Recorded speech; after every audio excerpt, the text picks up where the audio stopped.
According to Sky Germany, Arsenal director Andrea Berta is pushing to sign Gyokeres 26 from Sporting. The Swedish striker can leave for 60 to 70 million this summer.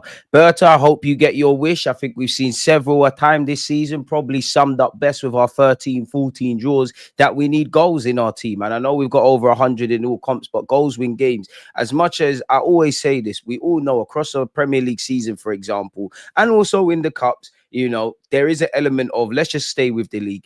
Over a 38 game season, you're gonna win when you deserve to, draw when you deserve to, and lose when you deserve to. That's football, right?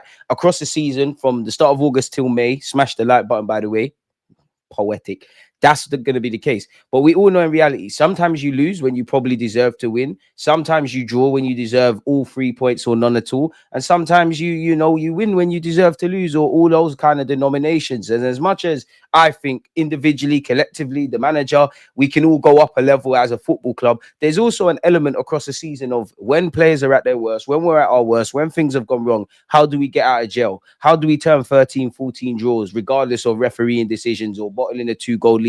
How do we just get 3 points and keep it moving? How do we, you look at the Paris Saint-Germain game recently where arguably the best and the worst news is that we lost 1-0 because they could have and probably should have, and another day would have scored a lot more. But there's also an element where it ends 1-1, smash and grab settings. Martinelli and Trossard missed their glorious chances, not to necessarily get at the players, but that's the obvious. We don't really have clinical players or bagsmen, bar Bukayo Saka. Obviously, Mikel Merino, since going up front's been finding his feet. And whether people like it or not, Kai Havertz, he's still technically our top goal scorer in the Premier League at the time of making this video, which again, testament to the players, but it's pretty damning on how we've assembled the squad. Now, in theory, I don't really care who we get. My first target would be Isak. I love Isak, think he's a quality player, but for a variety of reasons, that's probably going to prove unattainable. I'm not necessarily against an Ollie Watkins, a Sesko, or a Gyokeres. Gyokeres would be my top/number 2 target if the impossible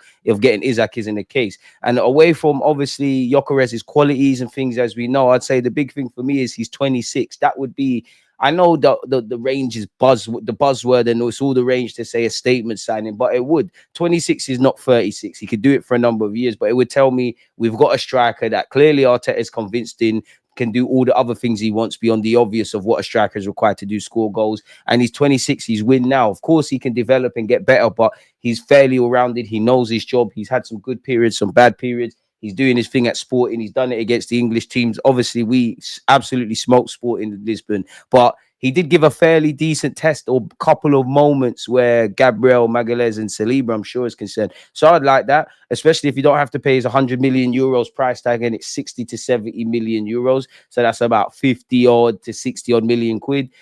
You get a top number 9. I'm all for that, people. Allegedly, Arsenal accelerating in their chase to sign Viktor Gyokeres, but still face pressure from Manchester United over the Sporting striker. Ironically, despite being in the lower end of the Premier League, if Manchester United do get Champions League, that obviously is a spring in their step to sign players. Now, I know Man United are not what they used to be, definitely growing up in my 30 years, but it's still Manchester United. He is a player who allegedly Arsenal have been following for over a year, yet their pursuit of the player stepped up with Andrea Berta being appointed to his post recently. Sky Sports Germany once again have underlined the Gunners' interest in the player, but also send a warning to Mikel Arteta's side that signing him is not a formality. Berta is pushing to sign Gyokeres for Arsenal. Several talks have already taken place. Alexander Isak remains high on the Gunners' list, as previously revealed, but he's very expensive, says Florian Plattenberg. Manchester United, Chelsea and Real Madrid are all in the race. No commitments yet. Everything is still open. Buying are currently out, too expensive. Now, I do think there's scope for Real Madrid to have a number 9 and out traditional 9, which is different from the Mbappe's, Vinicius's, etc. But I'm not sure how much of a pressing need it is for Real Madrid to address their front line, where you can make a case of they need to probably integrate properly the Arda probably sign a couple of defenders, probably, do some surgery at central midfield and keep an eye out on a goalie, because although Courtois is amazing, showing no signs of slowing down, it's crazy because we've seen the beginning of Courtois' career, but he's getting on a bit. As exclusively revealed in October, Gyokeres can leave Sporting this summer for 60 to 70 million due to a verbal agreement between the player and the club. Now, you hope in life people honor their word, but word means nothing really. And in business, if it's not in cold-hearted writing, I's dotted, T's across, how far does, especially a ruthless business like football, how far does a verbal agreement go?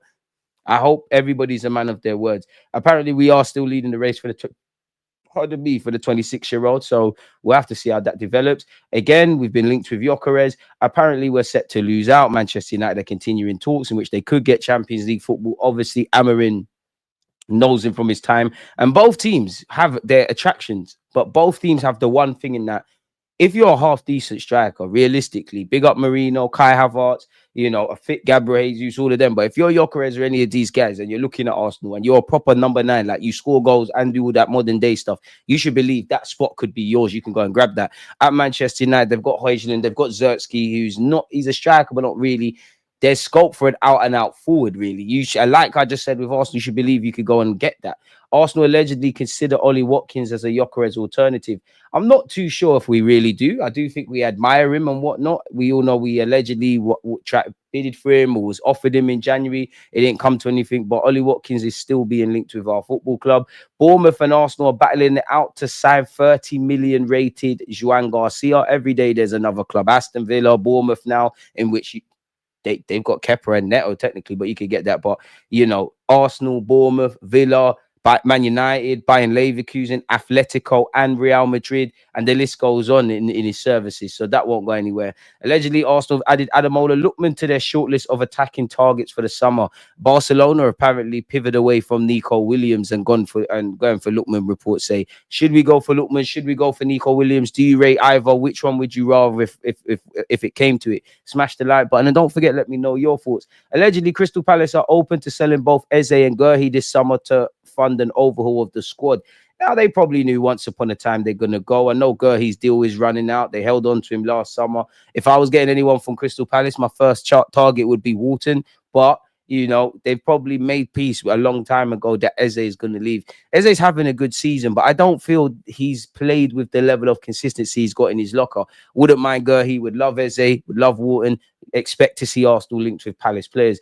Speaking of players linked with Arsenal, Jarell Hatter was linked with Arsenal. Chelsea allegedly have spoken to Ajax about a potential move to sign him. You'd imagine everyone and their nans involved. It's getting to silly season. Apparently, Arsenal has informed Real Madrid they would be open to selling William Saliba, but only if they get Tchouameni in return. Do we believe that? Arsenal could move to sign Marcus Rashford from Manchester United this summer. Unless he's going to play off the left, it doesn't really make sense. How Arsenal feel internally about Xabi Alonso and Real Madrid interest in Zubimendi. Arsenal are aware of reports in Spain that Real Madrid could look to hijack their bid for Martin Zubimendi if Xabi Alonso is appointed as their new manager.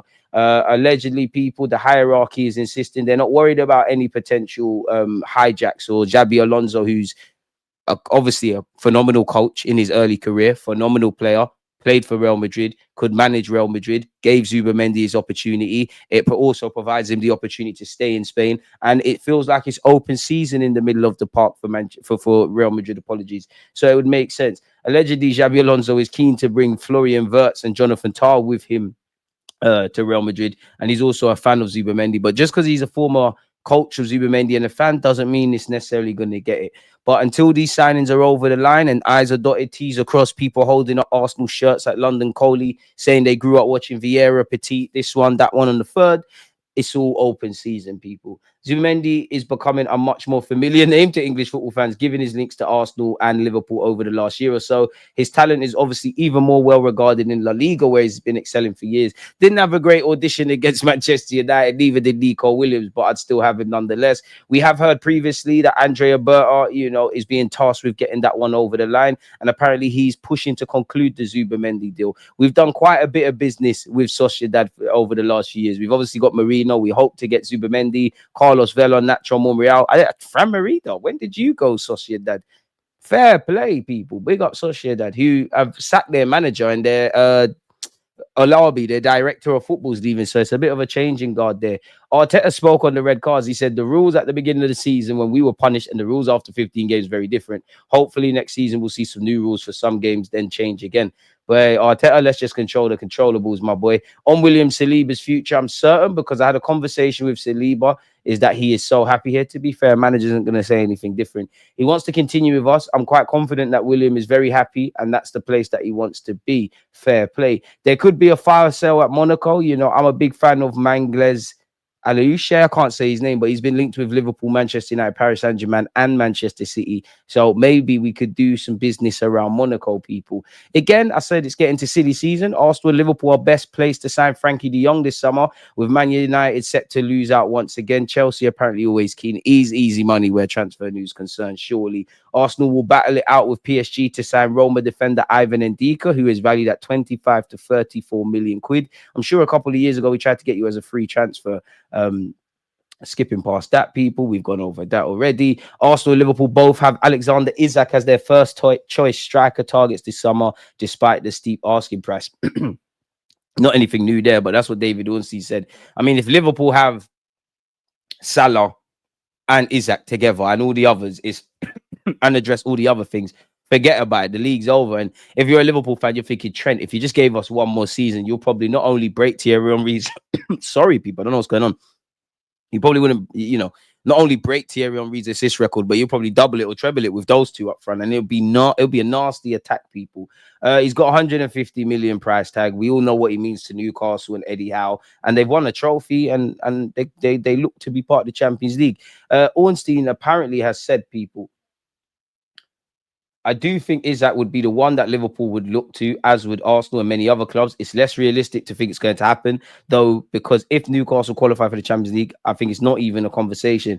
If Newcastle don't qualify for the Champions League, maybe there's a window of opportunity. I don't think it really changes the price much in terms of the fee, let alone the salary requests and agent commissions. And any club that's going to commit to that level of resource, if indeed there's any opportunity, is basically going to use all their budget on that player. So I don't think Arsenal or Liverpool could afford that in theory. And what I mean by that is financially they could, but I'm sure if you ask Liverpool fans, bearing in mind they've just won the league and they want to do that again, and you could argue in life when you're at the top, the only way is down. You need to be even more paranoid. I'm pretty sure, as great as Isak is, one player isn't enough. Definitely when my football club Arsenal, one player isn't enough. So yeah, it'd be nice. The dream is free. The hustle is sold separately. I mean, there's all PSR stuff around Newcastle, which I think PSR is only there to stop the likes of Newcastle doing their thing with their owners and whatnot. And, Newcastle fans deserve it. We all know the times with Mike Ashley. But yeah, moving on from that. Mbeumo has a 60 million price tag on his head. Newcastle are linked with him as an Arsenal. You all know I'm a big fan of his. I have covered this before, but Thomas Frank said that Brentford are a selling club and said there's only really a couple of teams that aren't selling clubs. And, you look at what Mbeumo does anyways, and also Visa, they haven't missed Ivan Toney. And, I do think losing Mbeumo and or Visa in one window is going to be a bigger loss than Toney. But if anyone can have a replacement, it would be Brentford. Their scouting and the way they run the club is ridiculous, people, in a great way. Arsenal apparently hoping to beat Manchester United to the signing of Sporting winger Francesco Trincao. I think he's a talented player. I think he's a bit too lightweight, people. 25 years of age, has 9 goals and 18 assists in 50 appearances across all comps for Sporting this term. Arsenal have now joined the race for his signature, and they're prepared to offer him an annual salary of 3 million. We need a winger, so it would make sense. He is a Portuguese international, people, and we all know we're still linked with Nico Williams. We've spoken about Isak, Gyokeres, and Sesko links have been a bit quiet in last recent days, but they're not going to go anywhere. Man United to help Arsenal sign Nico Williams inadvertently could help us. Yeah, because we're the only teams that are interested. We all know we like Zubimendi, Gyokeres, Garcia. There's a bit of a La Liga / Spanish revolution going on. Williams is also being chased by both Barcelona and Chelsea, although Spanish outlet El Nacional claimed that he could decide to snub interest from across Europe in order to extend his contract with Athletic Club. There's rumors every year, people. He's got a deal until 2027. 1 minute he's going to sign a new deal so he can play in the Champions League. 1 minute he didn't want to leave in the build-up to this very season we're currently undertaking because he wanted to get to a final with Bilbao, in which, unless they can overcome the deficit they got, that is a myth. Then you hear he's holding out for Barcelona. Then you hear rumors he wants 400 grand a week, which is absurd, and I'm sure that isn't the case. And then it's 1 minute it's Chelsea, then it's Arsenal. He wants to go to the Prem. No, he doesn't want to leave Spain. By all means, go all out for him, but keep it moving, people. And obviously, if they get into the Champions League, you are only 22. You don't need to leave. Now, if you're Bilbao, you want him to sign a new deal. His release clause is 58 odd million euros. You want to at least double that. Again, we've gone over this, but Aston Villa have been linked with Garcia, and apparently they're prepared to pay his asking price, and they're actually prepared to sell Emi Martinez, people. We've gone over the Hato stuff. Mikel Arteta spoke actually about how all of our injured players were in and around the ground for the PSG game, which is nice, but it doesn't mean such. He said Kivior was loved in the dressing room, which big him up for that. We've gone over the Ademola Lookman stuff. I hope we could still reach the Champions League final, Ian Wright, but I did think we was a bit scared, and I do think the in-game tactics was poor. It's understood Mikel Arteta would have already awarded 15-year-old Max Dolman his Premier League debut if there were no rules prohibiting his inclusion. He turned 16 in December. Let the man develop, but it's hard to ignore what he's doing for the under-18s and all of those things. And Haaland have another star. We've gone over the Saliba business. We're still linked with Ollie Watkins, as stated. Bukayo Saka has named the best team he's played against this season. Who is he going to say? PSG. I mean, he's given a Sky interview where he also said Yalmao was crazy, people. Smith Rowe said he never wanted to leave Arsenal. I never wanted you to leave as well, people. Last season, again, I wasn't playing too much, and I was getting to an age where I wanted to be playing consistently. I wanted to be playing every game. I wasn't getting that there. So in the summer, I sat with my family and said I wanted to leave, sort of thing. It was a big jump, something I didn't want to do at the time. I've been at Arsenal for a long time, but I'm sure everyone can understand how I was feeling. I couldn't just sit on the bench for the rest of my life, which is true. And, you know, I got to meet Smith Rowe after the game against Fulham at the Emirates, man. Good guy, man, because when your teammates aired me, you stopped, and well, it was a walk and talk thing by your own words, but you know, it was nice that you just gave 30 seconds and yeah, spoke to the guy, man. I appreciate that. Really do. Arsenal apparently could accept offers for Martinelli. Now, there's clearly no concrete evidence here, but he's not kicked on. He's not scoring goals. We need to address the attackers. He's on big money. It's one thing saying sell Martinelli. Bearing in mind we bought him for 60 million. What would you say? I've seen as high as 70. Who is spending 70? Whether he's worth it or not, which you could caveat that. Who is spending 70 million on Martinelli? If we accept 40 million, that is a sizable profit. But the same people that would say that's a good offer would rightly so sit there and say, "Oh, what's going on there? We're getting bumped." So we'll have to see, people. We'll have to see what's going on there. Kingsley Coleman links. Come on, man. You lot are still running those old chestnuts. Fair enough. And we've gone over what Mikel Arteta said there, man. I want to know, man. What do you lot think about Martinelli? Don't forget to like, comment, and subscribe. Always